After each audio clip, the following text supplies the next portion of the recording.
Thank you very much, Mr Speaker, and it's a pleasure to follow the honourable member for Carshalton and Wallington. And I'd just like to actually put on record as well how impressed I've been with the calibre and the quality of the speeches that I've listened to this afternoon and this evening. It's been really quite overwhelming and really does this place credit at a time when this place is being vilified outside of here and was actually disrespected and undermined by its own Prime Minister.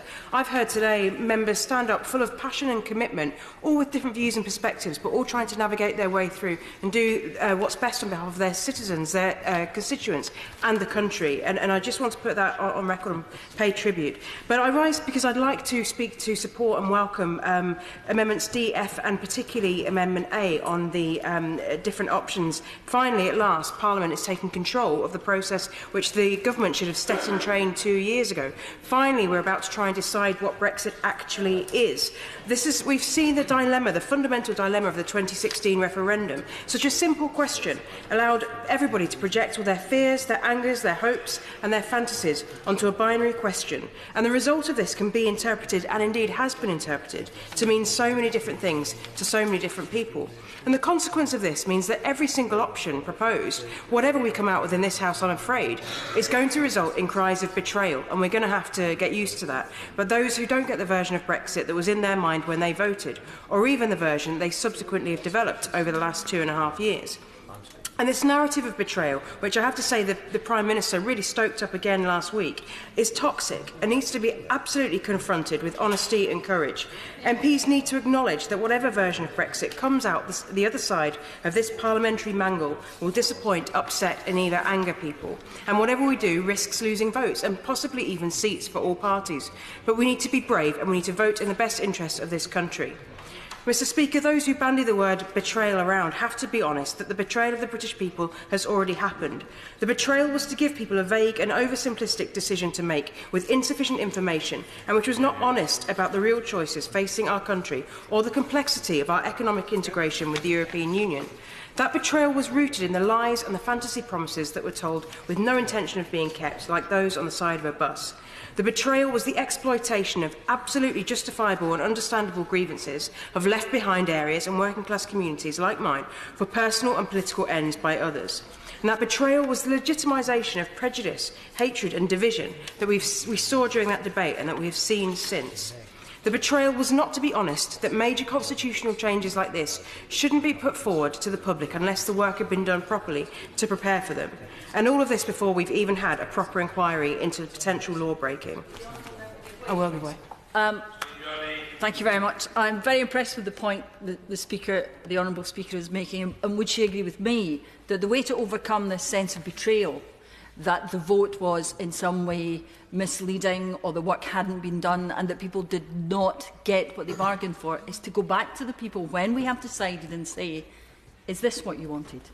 I completely concur with the Honourable Lady, and I was building up to a crescendo, but I completely wholeheartedly agree that being honest and having this conversation with them, with the reality of Brexit, is absolutely the way forward. And I want to say we owe the public, I'm afraid, this place owes the public an apology for that referendum. Not just David Cameron, but all of us. But instead of apologising, this betrayal has continued ever since. Rather than being honest with the public and confronting the mistakes, admitting the referendum was flawed, we've sought to try and continue this rather than face up to our historic error. But the public are wiser than many in this place, I believe, give them credit for. They can see this process in the last 2.5 years, but it's been an absolute shambles. They can see that Brexit is nothing like what has been promised to them. And all of us should have the humility to say we know much, much more now than we did then. Why is the Prime Minister continuing to drive people to a destination which is not where they were told they were going, and where we don't even know if many of them still actually want to go? And the Prime Minister continues to talk about the will of the people, but she ignores not just the 48%, but also those who didn't vote because they didn't feel strongly enough to want to change the situation. Mr Speaker, 29 million people either voted to remain or didn't feel they wanted to change things through and none of whom have actually asked to get us where we are. So no wonder the public call the betrayal when they're not getting the things they've been promised, or when responsible politicians step up to try and stop this carnage. Because this is the ultimate Brexit paradox. The further we are away from Europe, the more abrupt our break, the worse it is for our economy, particularly for areas like mine who voted most strongly to leave. Yet the closer we remain to the EU, with Norway Plus or a soft Brexit option, the more we concede British sovereignty and dilute the so-called will of the people, which is hardening now amongst many leavers for a no deal. No one will be getting what they're promised, and it's a deceit, I believe, to vote for Brexit in name only, in the hope that people won't notice, or that we'll just try to get them off our backs. All we will be doing is continuing to reinforce the lie to the public and failing to be honest with them about the reality of our situation. And worse, I hear the Prime Minister patronising them and telling them there is nothing that can be done to prevent this because this is what they wanted 2.5 years ago. Denying them the right to change their mind or have their say on the outcome, now the evidence is clearer, is a real betrayal, both of them and of future generations. Mr. Speaker, record numbers have marched and signed the petitions in the last few days. They too are the people, and they too deserve to have their voice heard.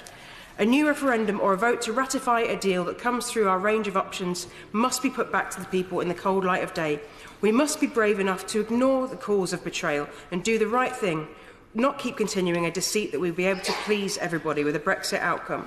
We must do what is in the best interest of our constituents' jobs and livelihoods and the national interests of our country.